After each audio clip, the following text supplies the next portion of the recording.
તહેવાર આવે અને ઘર યાદ ના આવે એવું ક્યારે બને? અને એમાંય અમદાવાદીઓને ખાસ ઉત્તરાયણમાં ઘર યાદ ના આવે એવું બને? જરાય ના બને. ઉત્તરાયણની વાત કરવી કે પાવલો, ઘેંશિયો, જહાજ કે ફૂદડી.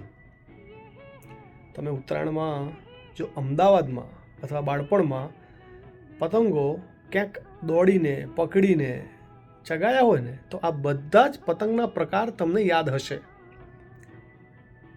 કે પાવલો, ઘેંશિયો, જહાજ કે ફૂદડી હવે ક્યાં ગણવી છે? શું ભાવ છે આ બધી એક કોડી? અરે ધાબા જ ક્યાં છે અહીંયા? ધાબા જ ક્યાં છે અહીંયા કે ઉત્તરાયણમાં તો સવારે પડે છે મોડી. ઊંધિયું પૂરી ખાઈ લઈએ છે તૈયાર. ઊંધિયું પૂરી ખાઈ લઈએ છે તૈયાર. ચીક્કી એ બજારમાંથી આવે છે. બાકી સફરજન ને કેળા તો બારે માસ મળે છે. પેલા બોર અને શેરડી માત્ર વોટ્સઅપના ફોટામાં જ દેખાય છે.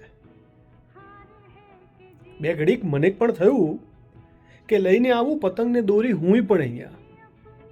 કેનેડામાં છે આપણે, પણ ઉત્તરાયણનો મોહ તો નથી જતો.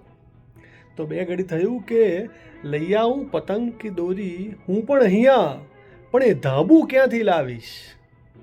બે ઘડી થયું કે લઈ આવું પતંગ કે દોરી હું અહીંયા, પણ એ ધાબુ ક્યાંથી લાવીશ? કદાચ ખુલ્લા મેદાનમાં પહોંચીએ જાઉં જાડું ગોદડું ઓઢીને.